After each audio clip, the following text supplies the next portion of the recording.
안녕하십니까.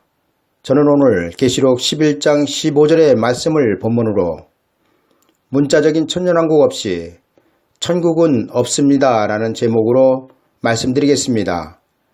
먼저 오늘의 성경 본문입니다.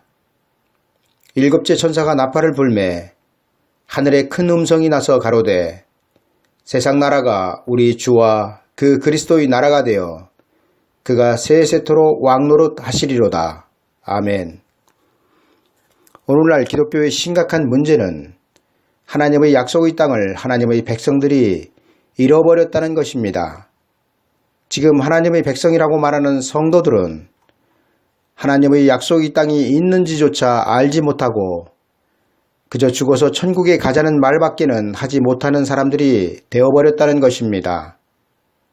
이는 매우 심각한 것으로 지금 기독교가 정신을 차리지 못하면 예수 그리스도 다시 오실 때에는 물고기가 폐수로 인하여 집단 폐사하듯이 전부 떼죽음을 당할 것입니다. 이런 심각한 상황에 기독교가 직면해 있는데도 현재 하나님의 백성들을 책임지고 있는 목사들은 종말에 대하여 눈멀고 귀먹은 자들이 되어 있으며 예수 그리스도의 다시 오심에는 전혀 상관이 없는 듯이 그 양떼들을 양육하고 있다는 것입니다.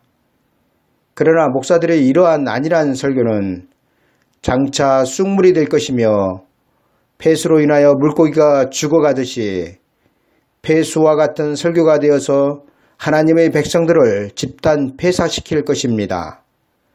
저희 이런 말이 지나치다고 생각하는 사람들도 있겠지만 저는 앞에 몇 편의 설교에서도 목사들이 설교가 얼마나 중요하며 마지막 때 하나님의 백성들의 구원을 결정짓는다고 말씀드린 바 있습니다. 저희 이런 주장에 대하여 성경은 계시록 8장 10절 이하에서 이렇게 증거하고 있습니다. 셋째 천사가 나팔을 부니 횃불같이 타는 큰 별이 하늘에서 떨어져 강들의 3분의 1과 여러 물샘에 떨어지니 이 별 이름은 쑥이라. 물들의 3분의 1이 쑥이 되매 그 물들이 쓰게 됨을 인하여 많은 사람이 죽더라. 마지막 때는 설교의 타락으로 인하여 많은 사람들이 죽습니다. 다시 말씀드리면 쑥이라는 별이 강들의 3분의 1과 여러 물샘에 떨어져 그 물을 먹은 많은 사람이 죽는다는 것입니다. 여러분, 성경에서 말씀하고 있는 물은 구원의 일을 하나님의 말씀을 비유하고 있으며 또한 여기서 죽는다는 말씀은 구원을 받지 못한다는 말씀입니다. 무엇 때문에 구원을 받지 못합니까? 성경은 이에 대하여 분명하게 물들이 쓰게 됨을 인하여 많은 사람이 죽더라라고 기록하고 있습니다.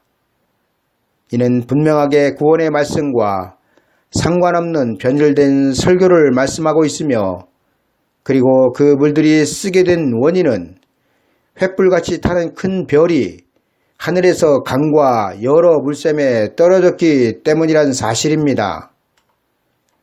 저는 지금 저 잘났다고 여러 목사님들을 상대로 비판하고 있는 것이 아님을 알아주시기 바랍니다.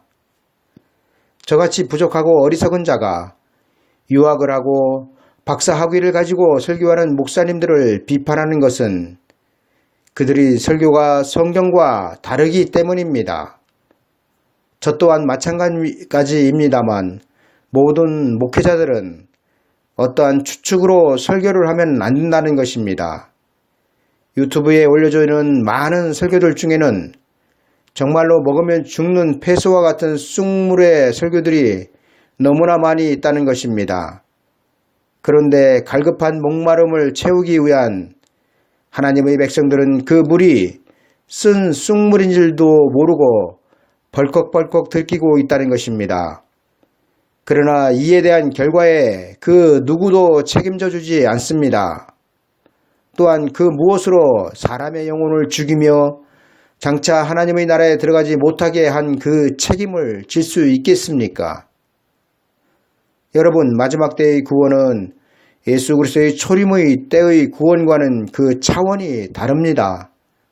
이 때문에 성경은 마지막 때의 구원은 장성한 자의 것이라고 말씀하고 있습니다. 성경은 분명하게 젖먹는 어린아이의 신앙으로는 다시 오시는 예수 그리스도를 영접하지 못한다고 기록하고 있습니다.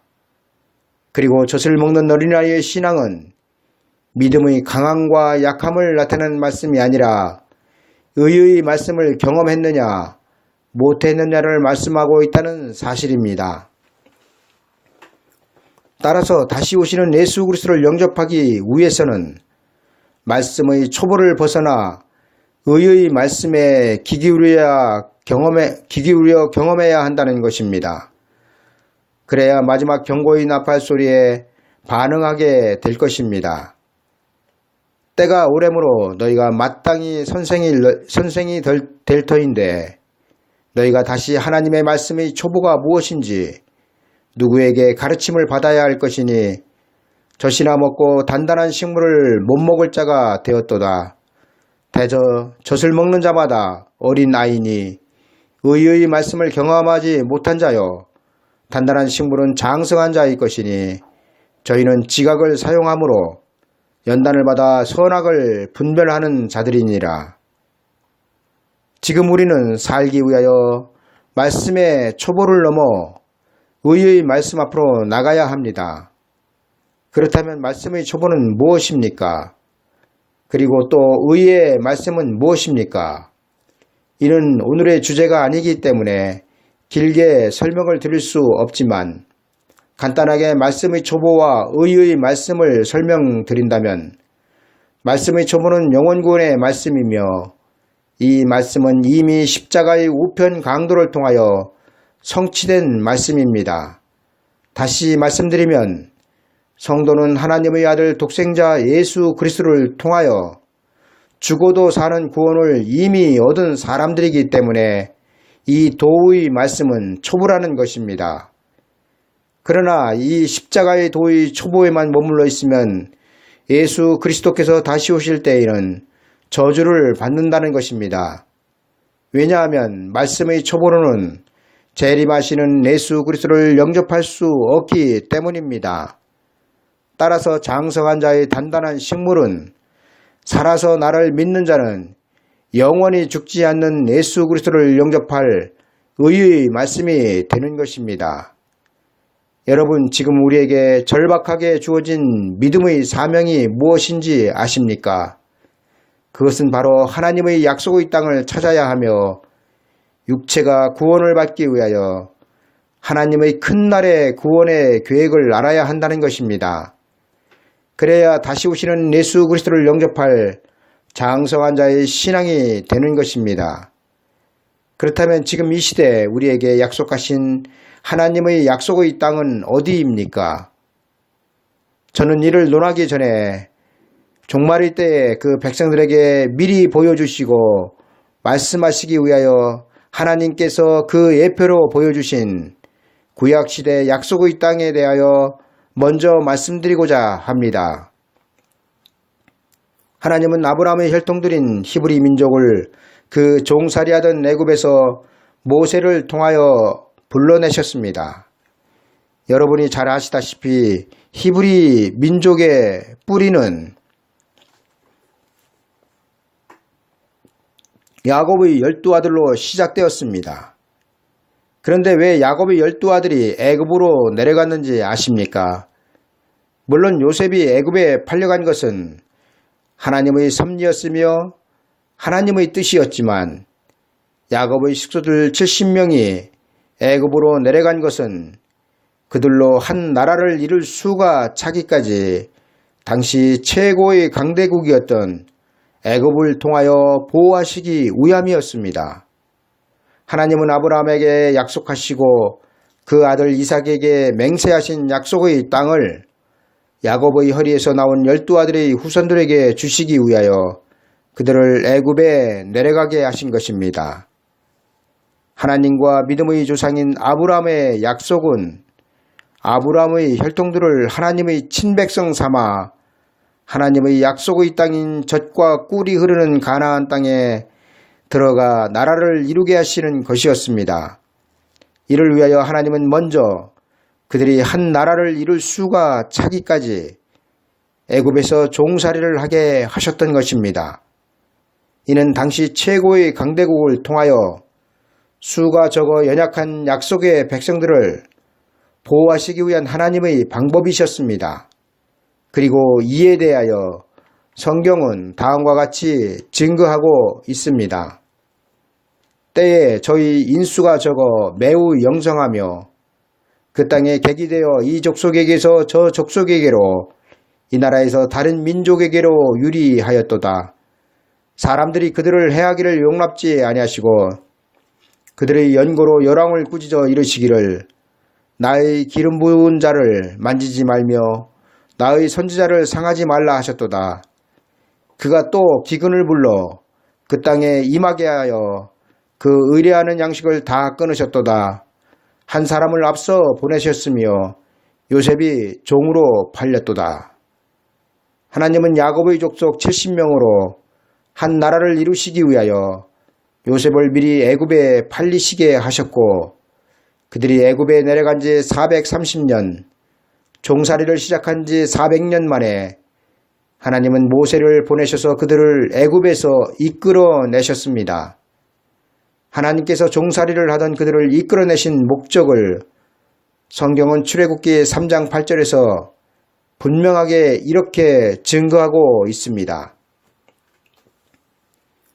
내가 내려와서 그들을 애굽인의 손에서 건져내고 그들을 그 땅에서 인도하여 아름답고 광대한 땅, 젖과 꿀이 흐르는 땅, 곧 가나안 족속, 헷 족속, 아모리 족속, 브리스 족속, 히위 족속, 여부스 족속의 지방에 이르려 하노라.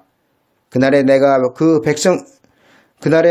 그들에게 맹세하기를 애굽 땅에서 인도하여 내어서 그들을 위하여 찾아주었던 땅, 곧 젖과 꿀이 흐르는 땅이요 모든 땅 중의 아름다운 곳에 이르게 하리라. 하나님은 애굽에서 종살이를 하던 이스라엘 백성들을 출애굽시킬 때 분명한 목적을 가지고 출애굽시키셨습니다. 그리고 그 목적은 하나님께서 아브라함에게 약속하셨던 그 땅에 들어가서 아브라함의 혈통들이 다윗의 왕국을 이루는 것이었습니다. 이 목적으로 하나님은 요셉을 은 20에 이스마엘 사람들에게 팔리게 하셨고 먼저 애굽으로 내려가게 하셨던 것입니다. 이 모든 일들은 하나님의 철저한 계획 속에서 이루어진 것들이며 또한 이들이 들어가 이룬 다윗의 통일 왕국은 철저하게 예수 그리스도의 왕국을 예표하고 있다는 사실입니다. 그런데 이렇게 문자적으로 하나님의 약속의 땅에서 이스라엘 나라가 세워졌고 또한 그 나라 안에 예루살렘 성전이 문자적으로 이루어졌는데도 무천년을 주장하는 자들은 이 모든 것들을 인정하지 않고 있다는 것입니다. 예수 그리스도의 왕국을 영적인 천년, 영적인 왕국으로 해석하는 무천년주의자들은 현재의 이스라엘을 인정하지 않으며 그 이스라엘 땅에 있었던 하나님의 성전이었던 예루살렘 성전도 인정하지 않는 결과를 가져오고 있다는 것을 알아야 합니다. 왜냐하면 아브라함의 혈통들에게 이루어졌던 모든 일들은 전부 예표였으며 그대로 신약에서 예수 그리스도를 통하여 이루어져야 하기 때문입니다. 다시 말씀드리면 예수 그리스도의 왕국을 무천년주의자들의 주장대로 영적인 천년왕국으로 해석을 한다면 문자적으로 이루어진 이스라엘의 역사를 전부 영적으로 해석하며 영적으로 이루어졌다고 보아야 한다는 것입니다. 그러나 이는 있을 수 없는 일입니다. 왜냐하면 구약의 역사가 지금 우리가 살고 있는 현실에 엄연히 존재하고 있기 때문입니다.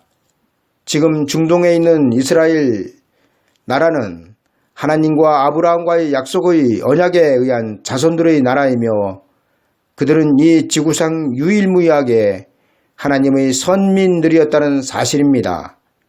그리고 중동에 있는 이스라엘 나라는 예수 그리스도의 왕국을 예표하였었다는 것을 우리는 알아야 합니다. 이에 대하여 좀 더 깊이 있는 설명을 드리면 이렇습니다. 하나님은 태초에 천지를 창조하시고 그 창조된 땅에 별도의 하나님의 동산인 에덴 동산을 창설하셨습니다. 이는 분명하게 혼돈하고 공허하며 흑암이 깊음 위에 있던 땅과는 구별되는 곳이었으며 하나님은 이 에덴 동산에 아담과 하와를 두셨습니다. 즉 아담과 하와는 생명의 사람이었으며 에덴 동산은 세상과 구별된 장소였다는 것입니다. 이는 무엇을 나타내는 것이었을까요? 태초에 하나님께서 세상과 별도로 창설하신 에덴 동산은 궁극적으로 하나님의 아들 독생자 예수 그리스도의 왕국을 예표하고 있지만 그보다 먼저 아브라함의 혈통들에게 이루어지게 하셨다는 것입니다. 즉 하나님께서 아브라함의 혈통들에게 약속하셨던 약속의 땅은 하나님의 동산이었던 에덴 동산의 현실화된 나라였다는 것입니다. 에덴 동산은 하나님의 동산이었지만 하나님의 나라가 될 수 없었습니다. 그 이유는 영토는 있었지만 백성과 주권이 없었기 때문입니다. 그러나 에덴 동산이 현실화된 젖과 꿀이 흐르는 땅은 영토가 있었고 아브라함의 혈통으로 이루어진 백성이 있었고 다윗이라는 주권이 있었다는 것입니다.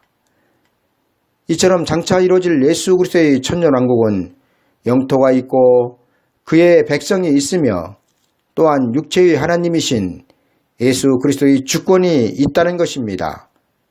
하나님은 이 나라를 위하여 천지를 창조하셨으며 또한 이 나라에 들어갈 종말의 때에 살 사람들을 위하여 에덴 동산과 젖과 꿀이 흐르는 땅을 미리 예표로 보여주셨던 것입니다. 그런데 이제 예수 그리스도께서 다시 오셔서 이루실 그 왕국에 들어갈 준비를 해야 하는 시점에 살고 있는 백성들은 이 나라에 대하여 아무 관심도 없으며 그 나라에 대한 정보가 너무나 빈약하다는 것입니다. 왜 에덴 동산이 예수 그리스도의 왕국의 예표가 되고 젖과 꿀이 흐르는 땅이 천년왕국의 예표가 되는지 이사야서 9장 7절의 말씀이 증거해 주실 것입니다. 그 정사와 평강의 더함이 무궁하며 또 다윗의 위에 앉아서 그 나라를 굳게 세우고 자금 이후 영원토록 공평과 정의로 그것을 보존하실 것이라. 만군의 여호와의 열심히 이를 이루시리라. 예수 그리스도께서 다윗의 위에 앉으신다는 말씀이 무슨 뜻인가요? 바로 이 말씀이 다윗의 통일왕국은 예수 그리스도의 왕국의 예표가 된다고 증거하고 있다는 것입니다. 앞에서도 잠깐 말씀을 드렸지만 하나님께서 믿음의 조상 아브라함에게 약속하신 것은 나라였습니다. 그 나라가 구약시대에는 다윗의 왕국으로 나타났으며 또한 신약시대에는 예수 그리스도의 왕국으로 나타나고 있습니다. 이를 위하여 하나님은 아브라함의 혈통들을 애굽에서 출애굽시켜 다윗의 통일 왕국을 이루게 하셨습니다. 출애굽의 목적은 하나님의 약속의 땅에 들어가는 것이었으며 약속의 땅에 들어간 목적은 다윗의 통일 왕국을 이루게 하시기 위함이었습니다. 여러분, 구약 출애굽의 역사로부터 시작된 구약의 역사는 다윗의 왕국으로 끝이 납니다. 그리고 이 다윗의 보좌 위에 예수 그리스도께서 앉으신다는 것입니다. 이는 반드시 출애굽과 같은 역사가 있어야 하며 또한 모세와 같은 선지자가 있어야 한다는 것입니다. 이에 대하여 저는 다음과 같이 설명드리길 원합니다. 하나님께서 젖과 꿀이 흐르는 그 약속의 땅에 하나님의 선민이었던 히브리 민족 곧 아브라함의 혈통들을 들여보내시기 위하여 하나님은 애굽에서 종살이를 하던 그들에게 모세를 보내셨습니다. 그리고 모세는 어린 양을 잡아 그 피를 문설주에 바르고 종살이를 하던 하나님의 백성들을 이끌어내어 광야로 인도합니다. 그들이 광야로 나간 목적은 요단강 건너편에 있는 젖과 꿀이 흐르는 약속의 땅에 들어가기 위함이었습니다. 그러나 애굽에서 모세를 따라 나온 백성들은 광야에서 다 죽고 여호수아와 갈렙만 살아서 요단강을 건너 약속의 땅으로 들어갑니다. 그렇다면 왜 하나님은 출애굽시키신 이스라엘 백성들을 광야에서 죽이셨을까요? 하나님께서 왜 그 백성들을 광야로 이끌어내셔서 광야에서 그들을 죽이셨냐는 것입니다. 그 이유는 출애굽을 한 그들이 광야에서 하나님의 약속의 땅을 잃어버렸기 때문이었습니다. 그들은 홍해가 갈라지고 하늘에서 만나가 내리고 바위에서 생수가 터져나오고 하나님의 종 모세가 있었는데도 광야에서 하루가 멀다 하고 하나님과 모세를 원망하였습니다. 그들이 하나님과 모세를 원망했던 것은 그들의 목적지를 잃어버렸기 때문이었습니다. 이 땅에서도 사람이 목적을 세우면 그것을 성취하기 위하여 심혈을 기울이며 고난을 감수합니다. 그런데 하나님께서 하나님의 계획을 이루시기 위하여 그 백성들에게 요구하시는 그것을 하나님의 백성들은 원망과 불평으로 일관하였습니다. 그 결과 그들은 자신들의 목적지를 코앞에 두고 다 죽고 말았습니다. 이는 하나님께서 신약시대의 사람들에게 미리 보여주신 예표였다는 것입니다. 우리는 아브라함의 혈통들이 애굽에서 종살이를 하던 것처럼 애굽과 같은 세상에서 종살이를 하던 사람들이었습니다. 우리가 언제 세상의 종이 되었느냐는 에덴 동산에서 아담과 하와가 죄를 지음으로 말미암아 마귀가 임금인 세상의 종이 되었다는 것입니다.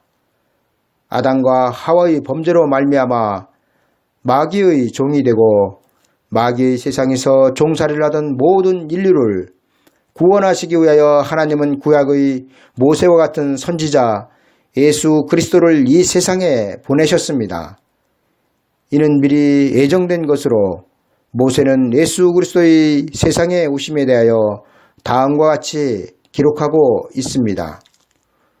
모세가 말하되 주 하나님이 너희를 위하여 너희 형제 가운데서 나 같은 선지자 하나를 세울 것이니 너희가 무엇이든지 그 모든 말씀을 들을 것이라.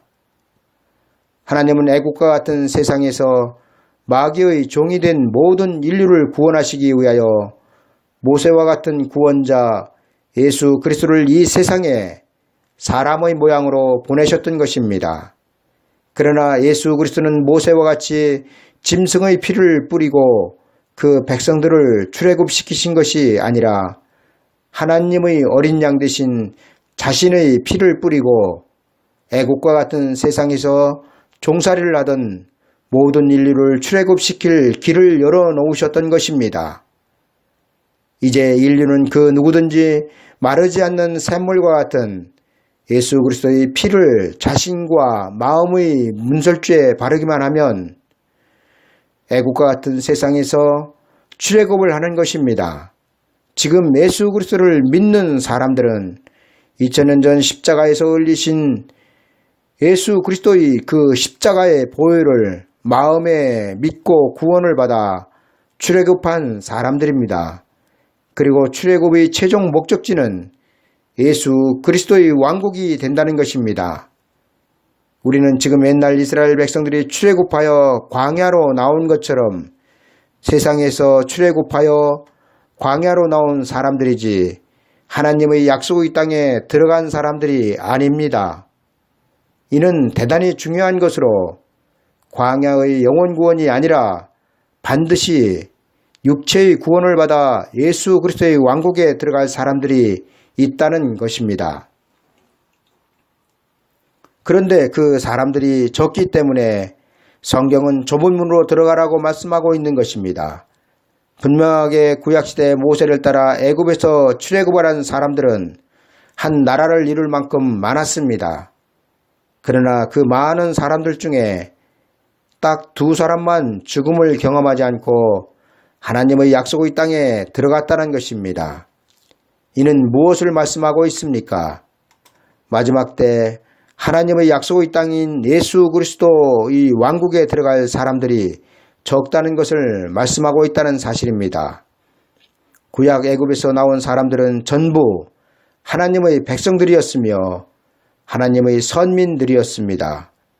그리고 마지막 때 예수 그리스도의 왕국에 들어갈 사람들도 전부 예수 그리스도의 이름으로 구원을 받아 하나님의 백성이 된 자들입니다.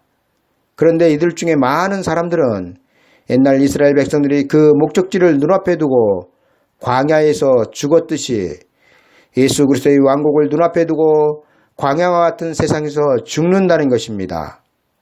이들은 세상 사람들이 아니라 예수 그리스도의 이름으로 구원을 받은 사람들이라는 사실에서 지금 성도들은 충격을 받아야 하는 것입니다. 그런데도 지금 많은 목사들은 자다가 봉창 두드리는 말을 하고 있다는 사실입니다. 그들은 예수 그리스도께서 다시 오시면 이 세상에서 믿는 자들은 전부 예수 그리스도의 신부가 되어 공중으로 들림을 받아 올라가고 죽었던 자들은 부활을 한다고 말합니다. 그러나 이런 말들은 성경과 전혀 다른 말이며 소설을 쓰고 있다는 것을 알아야 합니다. 이런 거짓말은 자신만 죽는 것이 아니라 그 설교를 듣는 모든 사람들을 죽이고 있다는 사실을 설교자들은 알아야 한다는 것입니다. 여러분들은 지금 교회에서 전해지고 있는 천년왕국에 대한 설들을 잘 알고 계실 것입니다. 그러나 진리는 하나입니다. 많은 사람들은 천년왕국에 대하여 다른 설들을 주장한다 하여도 이단시 해서는 안 된다고 가르치고 있습니다. 그러나 예수 그리스도의 왕국에 대한 성경의 기록은 예수 그리스도께서 재림하시고 세상을 심판하셔야 세상 나라가 예수 그리스도의 나라가 된다는 것입니다. 그런데 지금 무천년을 주장하는 자들은 예수 그리스도의 초림으로 이미 이 땅에 예수 그리스도의 왕국이 실현되었다고 설교하며 가르치고 있다는 것입니다.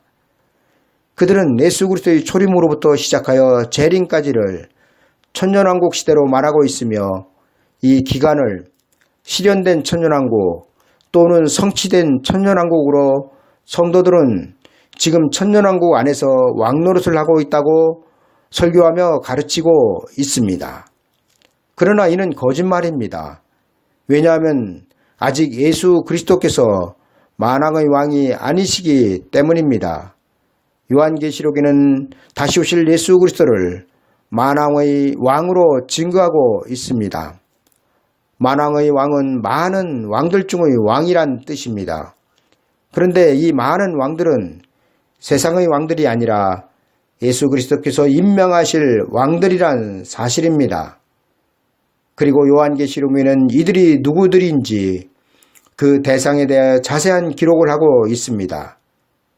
그리고 예수 그리스도는 이들 없이는 절대로 만왕의 왕이 되실 수 없다는 것입니다.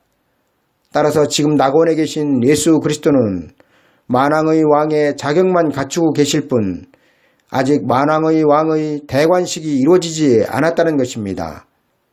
이는 참으로 안타까운 일이지만 만약 무천년을 주장하는 사람들이 돌이키지 않는다면 구약의 히브리 백성들이 출애굽을 하여 광야에서 멸망을 당한 것처럼 같은 처지가 될 것이라는 사실입니다.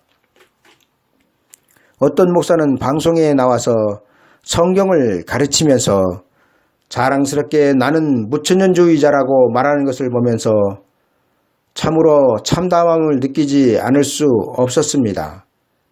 여러분, 만왕들이 없는데 예수 그리스도 혼자 만왕의 왕이라고 하는 것은 예수 그리스도를 욕되게 하는 것입니다. 제가 이렇게 말씀드리면 그래서 지금 예수 그리스도를 믿는 성도들이 왕같은 제사장이고 만왕들이 아니냐 말하겠지만 성경에는 분명하게 예수 그리스도를 믿는 모든 사람들이 전부 다 만왕들이 아니라고 말씀하고 있다는 사실입니다. 예수 그리스도를 믿는 성도들은 지금 왕같은 제사장이 아니라 왕같은 제사장의 자격만 갖추고 있을 뿐 확정된 왕들이 아니란 사실입니다. 그런데 무천년주의자들은 예수 그리스도를 믿는 모든 성도들이 전부 왕이며 제사장이라고 확정하여 말하고 있다는 것입니다. 그렇다면 하나님 나라의 백성은 누구냐는 것입니다. 예수 그리스도를 믿는 모든 사람들이 전부 다 왕이며 제사장이면 그 나라의 백성은 누구냐는 것입니다. 무천년주의자들은 장차 자신들만 죽는 것이 아니라 그 설교를 듣는 사람들을 죽음으로 몰아넣는다는 것을 알아야 합니다. 그들의 주장은 하나님의 나라에 들어갈 준비를 해야 하는 하나님의 백성들을 잠자게 만들고 있다는 것입니다. 마태복음 25장에는 열처녀의 비유가 나옵니다. 그 열처녀는 전부 예수 그리스도를 믿는 예수 그리스도의 예비 신부들로서 신랑 되신 예수 그리스도를 기다렸습니다. 그러나 신랑 되신 예수 그리스도의 더디 오심으로 말미암아 열처녀 전부 동일하게 졸며 잤습니다.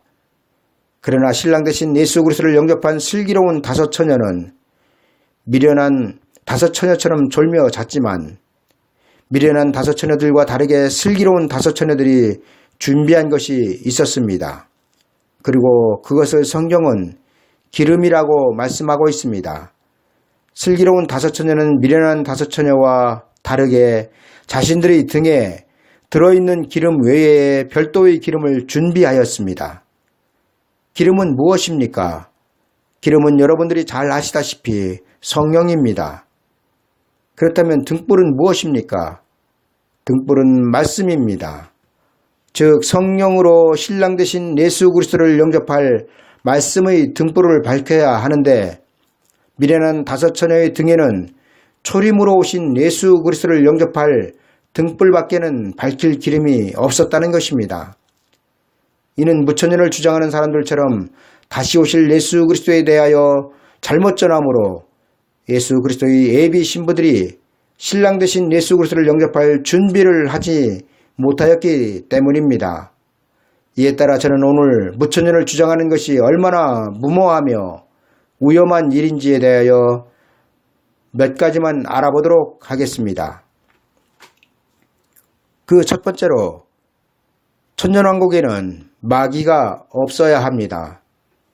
성경은 천년왕국 곧 예수 그리스도의 왕국이 이 땅에 실현되면 마귀가 없다고 증거하고 있습니다. 용을 잡으니 곧 옛뱀이요 마귀요 사탄이라 잡아 1000년 동안 결박하여 무정행에 던져 잠그고 그 위에 인봉하여 천년이 차도록 다시는 만국을 미혹하지 못하게 하신다고 성경은 기록하고 있습니다. 그런데 지금 이 세상에 마귀가 없습니까? 성경은 우리가 살고 있는 이 시대가 가장 마귀가 왕성하게 활동을 하고 있다고 증거하고 있습니다. 왜냐하면 예수 그리스도의 재림이 가깝기 때문에 그렇습니다. 이에 대하여 베드로는 다음과 같이 기록하고 있습니다. 근신하라, 깨어라. 너희 대적 마귀가 우는 사자같이 두루다니며 삼킬 자를 찾나니. 그런데 무천년주의자들은 예수 그리스도의 초림으로 마귀는 이미 결박되어 무적행으로 들어갔으며 지금 세상에는 마귀의 졸개들이 아주 미미하게 역사하고 있다고 가르치고 있습니다. 그러나 성경은 이들의 주장과는 반대로 마귀는 예수 그리스도의 초림으로 결박되어 무적행으로 들어가지 않았으며 지금 세상에서 예수 그리스도를 믿는 자들을 삼키기 위하여 우는 사자와 같이 찾아다닌다고 증거하고 있다는 사실입니다. 그들은 우리는 이미 이긴 싸움이다. 그리고 우리는 예수 그리스도의 이름으로 승리하였다. 따라서 마귀는 지금 세상에 없으며 그 졸개인 귀신들의 미미한 몸부림에 불과하다. 이렇게 가르치고 있습니다. 그러나 이런 거짓말에서 성경은 우리에게 정신을 차리고 그들에게서 벗어나라고 촉구하고 계신다는 것을 알아야 합니다. 하나님의 역사는 지금 초림으로 이루어진 영원구원의 역사에는 마귀가 묶여 있지만 재림으로 이루어질 육체의 구원에는 최고의 발악을 하고 있다는 사실을 알아야 합니다. 이는 예수 그리스도의 초림의 역사에서도 분명하게 나타나고 있음을 볼 수 있습니다. 예수 그리스도의 탄생이 있기 전 마귀는 그 하나님의 선민이었던 이스라엘 백성들을 최대로 흔들어 놓았습니다. 그리고 그 결과 그들은 구세주이신 예수 그리스도를 십자가에서 죽였습니다. 두 번째로 천년왕국에는 만왕의 왕이 계십니다. 천년왕국에는 만왕의 왕의 주권이 있어야 합니다. 다시 말씀드리면 천년왕국의 통치자인 예수 그리스도의 육체가 있어야 한다는 것입니다.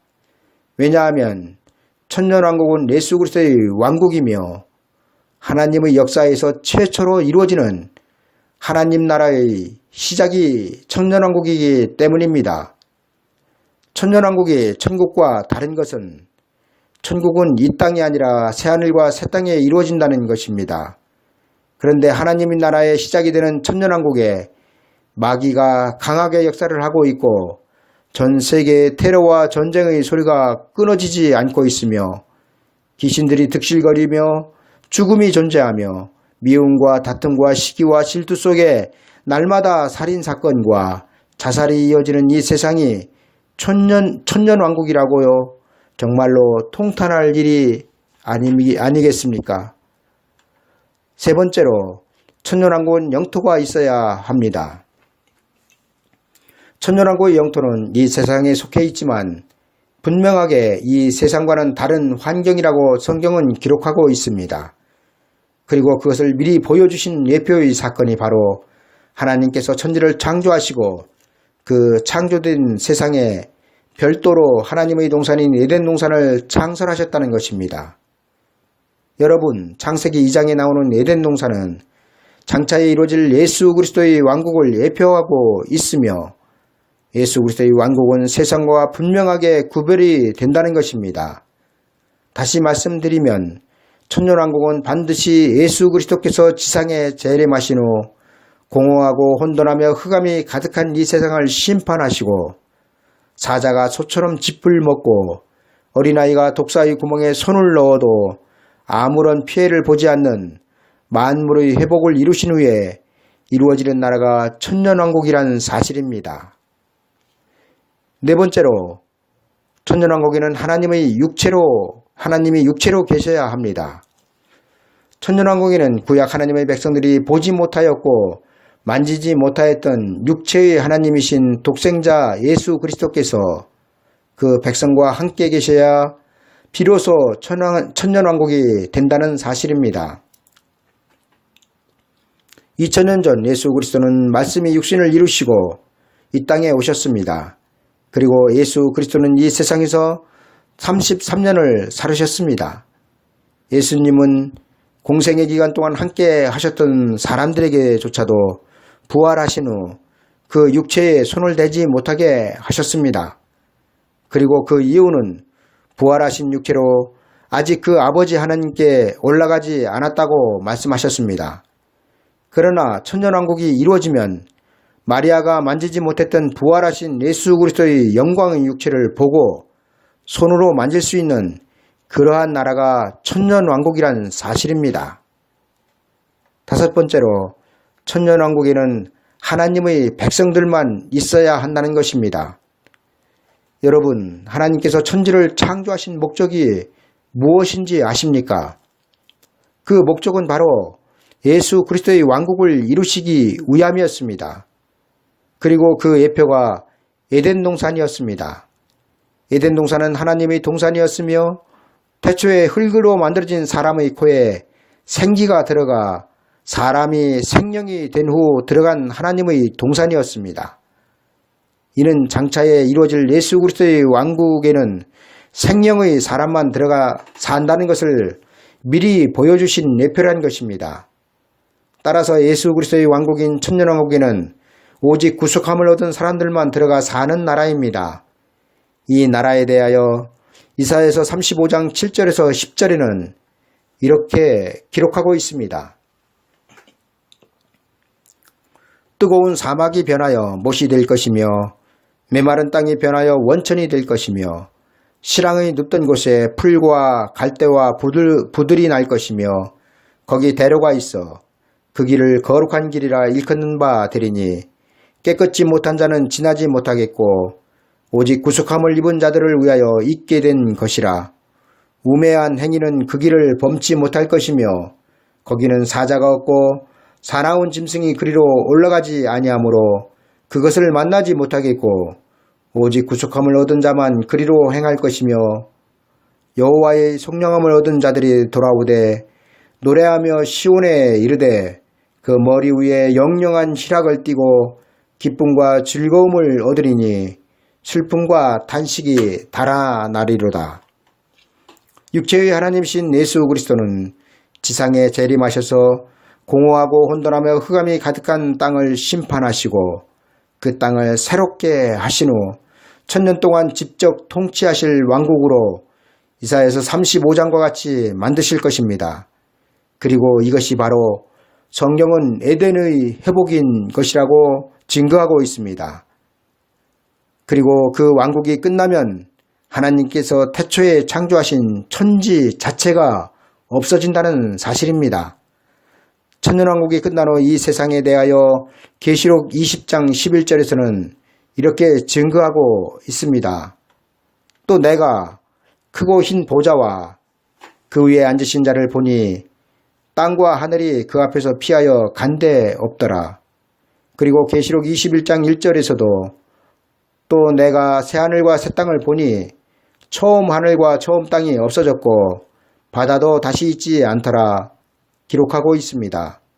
이로써 태초에 하나님이 천지를 창조하시니라의 말씀이 예수 그리스도의 왕국인 천년왕국이 끝남으로 완전히 성취되고 처음 하늘과 처음 땅, 곧 하나님께서 태초에 창조하신 천지가 없어지고 영원한 천국으로 들어가는 것입니다. 여러분, 천년왕국과 천국은 하나님의 계획의 끝입니다. 그리고 그 끝에 대하여 하나님은 많은 부분들을 쉽게 알 수 없도록 비밀로 두셨습니다. 지금은 우리의 영이 깨어서 말씀을 분별할 때입니다. 그래야 삽니다. 얼마 전 한 TV 방송에서 보도가 되어 모두를 충격에 빠뜨렸던 낙토와 타작마당도 수백 명이 이주할 정도로 미혹되었습니다. 그러나 우리가 더 경계해야 하는 것은 드러나지 않고 있는 쑥물과 같은 설교들입니다. 신천지나 안상홍 같은 사람이 신이 되어버린 집단들은 경계심만 있으면 미혹되지 않을 수 있습니다. 그러나 정말로 마지막 때 하나님의 백성 3분의 1을 죽일 쑥물이 될 설교들은 지금 드러나지 않고 오히려 하나님의 백성들에게 폭발적인 인기를 얻고 있다는 사실을 알아야 합니다. 성경은 반드시 종말에 일어날 일들을 알아야 하되 쉽게 동요하거나 마음이 흔들리거나 두려워하거나 하지 말아야 한다고 가르치고 있습니다. 그리고 그 이유는 하나님의 모든 계획에는 그 계획을 이루실 때와 절차가 있기 때문이라고 성경은 말씀하고 있다는 것을 알아야 합니다. 감사합니다.